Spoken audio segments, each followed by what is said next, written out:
হেলিকপ্টারটা যখন উনি নিয়ে যায় এবং হেলিকপ্টার থেকে যখন উনি নামে তখন জোরপূর্বক ভাবে বারিশা হক, তার হাজবেন্ড সীমান্ত, চিত্রনায়িকা বুবলি, যদিও ওনারা প্রকাশ্যে ক্ষমা না চায় এবং ওনার যে ক্ষতিটা হয়েছে সেটা যদি ওনারা না দেয়, অবশ্যই তিনি আইনগত ব্যবস্থায় যাবেন। অন্যের ভাড়া করা হেলিকপ্টার দিয়ে কিভাবে তারা ফটোশুট করতে পারে? এদের কি লজ্জা শরম বলতে একেবারে কিছুই নেই? এবার জন্য বারিশা হক এবং বুবলিকে চরমভাবে ধুয়ে দিয়ে একই বলছে টনি। ভিউয়ার্স, এ বিষয়ে জানতে পুরো ভিডিওটি দেখে সঙ্গেই থাকুন। এই জিনিসটা যদি ওখানে যদি আমি থাকতাম, এক্স্যাক্টলি তুমি এটা আমার সাথে করতে পারতা না।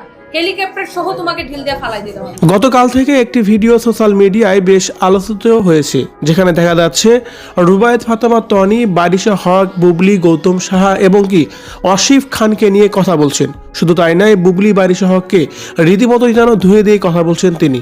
তার কারণ, লোরাটা ব্র্যান্ডের রোজা আফরোজ একটি হেলিকপ্টার ভাড়া করেছিলেন তার ফটোশুট করার জন্য। ব্যয়বহুল হেলিকপ্টার ভাড়া করে তার ফটোশুট করতে পারেননি।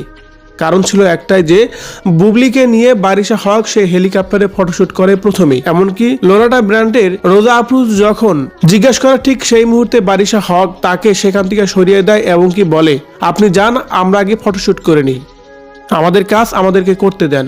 আর যার পরিপ্রেক্ষিতেই রেগে যান রোজা আফরোজ।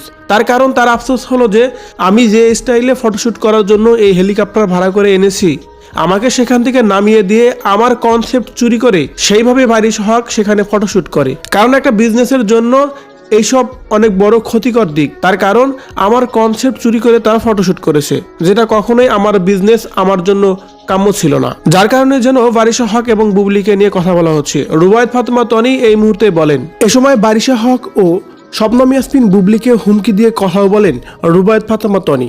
তিনি বলেন, রোজা আফরোজের কনসেপ্ট চুরি করে বারিশা হক ও বুবলি তারা ফটোশুট করেছে, তাই তারা যদি প্রকাশ্যে এসে ক্ষমা না চায় তাহলে তাদের নামে মামলা করা হবে।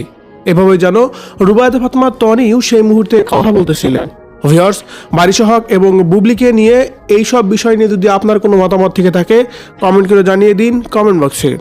একটা মানুষকে আমি নিজেকে অনেক বড় কিছু ভেবে ফেলা আর অন্য মানুষকে ছোট করে ভাবা, এটা আসলে খারাপ।